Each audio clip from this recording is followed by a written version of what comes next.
Assalamu alaikum, hello to everyone, and welcome to my blogging trends YouTube channel. Guys, آج اس video میں نہ صرف آپ کو ایک بلاگنگ کا ایک کمپلیٹ انٹروڈکشن دینے والا ہوں، بلکہ اس نئی جو پلے لسٹ آج کریٹ کی ہے، اس کا جو پلان ہے اس کے بارے میں بھی میں ڈسکس کروں گا. So you can consider just kind of introduction video. تو اس طرح آپ کو یہ آسانی رہے گی کہ میں فیوچر میں کیا کچھ ڈسکس کروں گا، تو آپ پھر اس چینل سے اور مجھ سے یہ جان پائیں گے کہ کیا کچھ آپ ایکسپیکٹ کر سکتے ہیں. تو سٹارٹ کرتے ہیں. اصل میں بلاگنگ ایک very different kind of source of income ہے. جتنے بھی آن لائن ریسورسز ہیں انکم کے، بلاگنگ ان سب میں ڈفرینٹ ہے. یہ الگ ہی دنیا. کوئی بھی ایک آپ کی کیٹیگری ہے، ڈیجیٹل مارکیٹنگ کی ہے، گرافک کی ہے، فری لانسنگ کی تھوڑی سی بات کر رہا ہوں، تو اس میں آپ کو ڈیلی بیس ایفرٹ لگانی ہے اور ٹھیک ٹھاک مطلب آرز آپ نے خرچ کرنے ہیں. لیکن اگر آپ کمپیئر کرتے ہیں بلاگنگ سے، ایک بار اگر آپ ایفرٹ لگاتے ہیں اور اگر وہ کامیاب ہو جاتی ہے، وہ ایفرٹ چل پڑتی ہے، تو ارننگ آپ اس سے آپ کو ہوتی رہے گی، کنٹینیوسلی ارننگ ہوتی رہے گی. تو یہ اس طرح ایک ڈفرینٹ چیز ہے، کیونکہ پیسو سورس آف انکم ہے. اور یہ اس طرح بھی نہیں ہے کہ آج جو آپ ایفرٹ پٹ کر رہے ہیں آپ اپنی ویب سائٹ پہ، اسی دن ہی یا کچھ دنوں میں وہ سٹارٹ ہو جائے انکم. ایسا بھی نہیں ہے. سٹارٹ کے فیو منتھ میں کچھ چند ایک ڈالر آئیں گے، پھر آہستہ آہستہ آپ گرو کرتے. کم از کم آپ کو 1 سال چاہیے بلاگنگ کے لیے.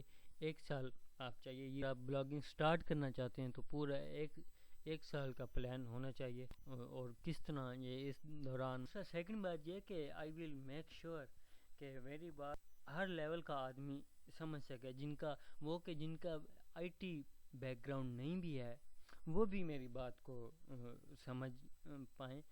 کیونکہ بہت سے ایسے لوگ ہیں جن کا آئی ٹی سے کوئی ریلیونس نہیں ہے، کوئی ان کا آئی ٹی بیک گراؤنڈ نہیں ہے.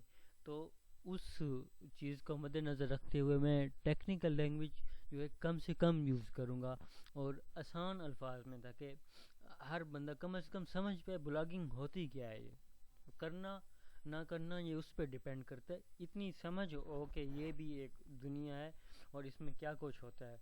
تو اس میں ہم یہ پلے لسٹ میں ہم یہ ڈسکس کریں گے بلاگنگ ہوتی کیا ہے، بلاگ کیا ہوتا ہے، اور دوسری سب سے اہم بات پوری بلاگنگ میں، آپ کی کیٹیگری کون سی ہے، آپ انڈسٹری کون سی چوز کرنے جا رہے ہیں، جس کو اس بلاگنگ کی لینگویج میں نیچ کہتے ہیں. نیچ کہہ لیں جس طرح آپ پروناؤنس کرنا چاہیں. بہرحال یہ آپ انڈسٹری کو کون سی انڈسٹری کو آپ پک کرتے ہیں. ہر انڈسٹری کا ریونیو بھی ڈیفرنٹ ہے. پھر اسی حساب سے جس طرح ٹیک کا ریونیو سب سے زیادہ ہے، اسی لیے ٹیک پہ سب سے زیادہ بلاگز ہیں.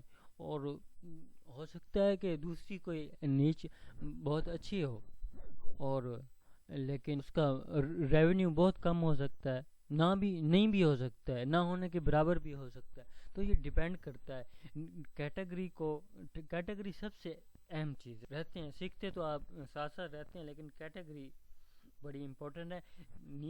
اگر نیچ ڈیسائیڈ کر پاتے ہیں آپ، نیچ کا ڈیسیجن کے بعد کہ اب کنٹینٹ کس طرح کا ہونا چاہیے، سٹارٹ کہاں سے کرنا ہے، کس پوری انڈسٹری میں کوئی ایک پھر بھی ایک کیٹیگری ہونی چاہیے. تھوڑا سمارٹ ورک ہونا چاہیے. کیٹیگری کون سی ہے، اور وہ پھر جو کنٹینٹ ہے لکھنا کیسے ہے. دیکھیں کلی گوگل کو بھی سمجھانا ہے کہ یہ میرا کنٹینٹ ہے، اس ٹاپک میں لکھ رہا ہوں، اور جو آپ کی جو آڈینس ہوگی جو ریڈ کرے وہ سمجھ پائے کہ آپ کیا بات کر رہے ہیں، کس پرابلم کو آپ ٹارگٹ کر رہے ہیں، آپ کا مدعا کیا ہے. تو یہ دو باتیں ہیں. دوسرا، گوگل کے لیے ایک ٹرم ہے، ایک باقاعدہ ایک پوری لینگویج ہے جس کو ہم ایس ای او کہتے ہیں، سرچ انجن آپٹیمائزیشن. وہ کیا ہے، اس کے کتنے لیئرز ہیں، اس کی مارکیٹنگ کیا ہے. آپ نے اس کو سٹارٹ میں تو اب آپ کی وہ ویب سائٹ رینک نہیں ہونے والی. آپ نے اپنے کنٹینٹ کو وائرل کیسے کرنا ہے اور ٹولز کون سے آپ یوز کریں گے, کیونکہ سیٹ آف سکلز ہے بلاگنگ, بہت سے کاموں کے لیے بہت سے ٹول چاہیے, جس طرح کہ گرافک ڈیزائننگ ہے, امیجز بھی تو لگانے ہیں نا. وہ امیجز فری میں آپ لگائیں وہ تو کاپی رائٹ کا ایشو آ جائے گا, تو ان کو ایڈٹ کرنا اور آسان چیزوں میں تو ٹولز اور بھی چیزوں کے لیے, اور فری کے ٹولز پہ سٹارٹ میں کیسے گزارا کرنا ہے, اور مونیٹائزیشن کا کرائٹیریا کیا ہے, اور اس چیز کو ہم ڈسکس کریں گے. گوگل ایڈس کے علاوہ بھی کوئی ایڈس نیٹ ورک ہیں اور ان کے لیے پھر ان کا کیا کرائٹیریا ہے, ان کو فل اپ, ان کا اپروچ کیسے کرنا ہے.